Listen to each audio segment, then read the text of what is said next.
A powerful point of view from Mexico jolted by a deadly earthquake today. Videos show buildings collapsing near Mexico City. People forced to take cover wherever they could find it, whether it be in restaurants or at home. After the shaking stopped, search and rescue teams quickly got to work to find survivors in the rubble.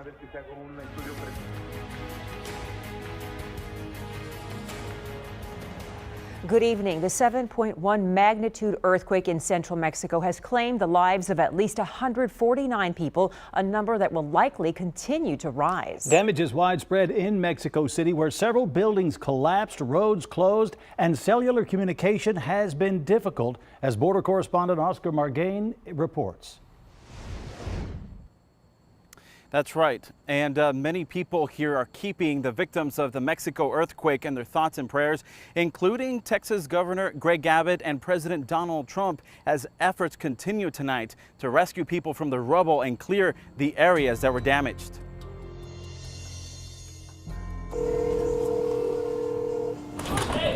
Ever since the powerful earthquake rocked Mexico City early Tuesday afternoon, Ana Velasco has been trying to get in touch with her family.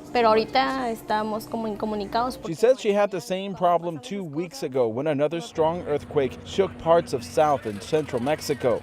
She wasn't able to reach her family until the next morning. Te escucho un poco mejor. We also had trouble connecting with friends and family in Mexico. Text messaging seemed to be the most reliable medium. Those who were able to connect uploaded images of the effects of the quake that brought down buildings, interrupted businesses, and caused panic throughout the nation. Panic that Ana also felt here in Texas, not knowing exactly what her family is currently going through. The only news she's getting is what's spreading on social media.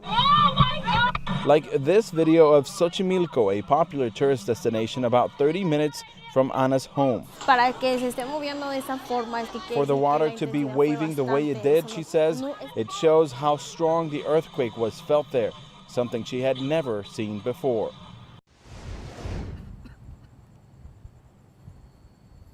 Now, earthquakes in central Mexico are very common, but few have been as strong as the ones that they felt in the last 2 weeks. And coincidentally, today marks the 32nd anniversary of one of Mexico City's deadliest earthquakes that the country had a long time and had a difficult time to recover from. In McAllen, Texas, reporting live, I'm Oscar Margain. Now back to you. All right, thank you, Oscar. Well, no doubt thousands of San Antonians have connections to Mexico City. In fact, hundreds of people fly to and from Mexico City daily. Eyewitness News reporter Phil Anaya is live for us from San Antonio International Airport, where he has spoken to some people who might not be able to catch their flights because of the earthquake. Phil. Yeah, well, Jeff and Sarah, flights to and from Mexico City has basically been a fluid situation all day. Initially, the airport there was shut down, and then officials said one terminal opened there. That way, authorities could assess the damage at the other terminal. Now, take a look at the departures board here at San Antonio International Airport tonight. There's one flight that has yet to leave. It's headed to Mexico City. It was supposed to take off about an hour and 15 minutes ago, and it's people on that flight that we spoke to earlier today.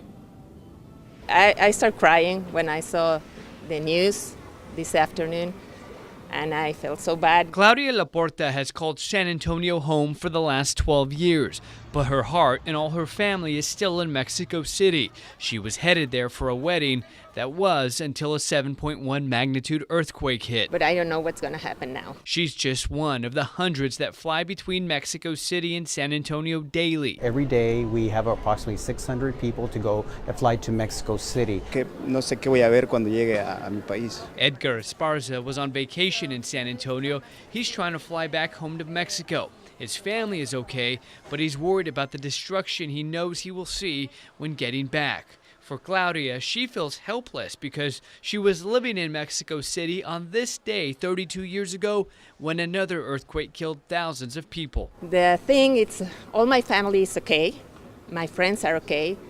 But I remember what happened in the 85. I was there in Mexico City also, and it's so sad. Wow. I feel really bad. So here's the big thing. If you have a flight headed to Mexico City, especially tomorrow or in the coming days, airline officials stress that you contact your airline and get the latest on any cancellations or delays. Reporting live from San Antonio International Airport, Phil Anaya, KENS 5 Eyewitness News.